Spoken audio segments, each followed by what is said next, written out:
لاڑکانہ کی او P F colony میں انتظامی لاپرواہی کے باعث 8 سالہ بچی بختاور خمیسہ عمرہ کھلے گٹر میں گر کر جاں بحق ہو گئی۔ واقعے کے بعد علاقے میں غم اور غصے کی لہر دوڑ گئی۔ وارثین کے مطابق بختاور گھر کے قریب کھیل رہی تھی کہ اچانک روڈ پر بغیر ڈھانپنے والے گٹر میں گر گئی۔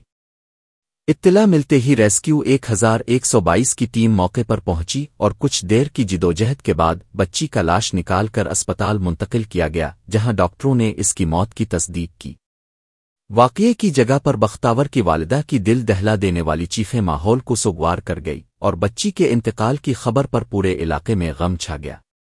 وارثین اور مقامی لوگوں نے انتظامیہ کو سخت تنقید کا نشانہ بناتے ہوئے کہا کہ میونسپل کارپوریشن کو ہر سال اربوں روپے کا بجٹ ملنے کے باوجود شہر میں کھلے گٹر موت کا خطرہ بنے ہوئے ہیں۔ انہوں نے مطالبہ کیا کہ ذمہ داروں کے خلاف فوری کارروائی کی جائے اور شہر کے تمام کھلے گٹر فوراً ڈھک دیے جائیں۔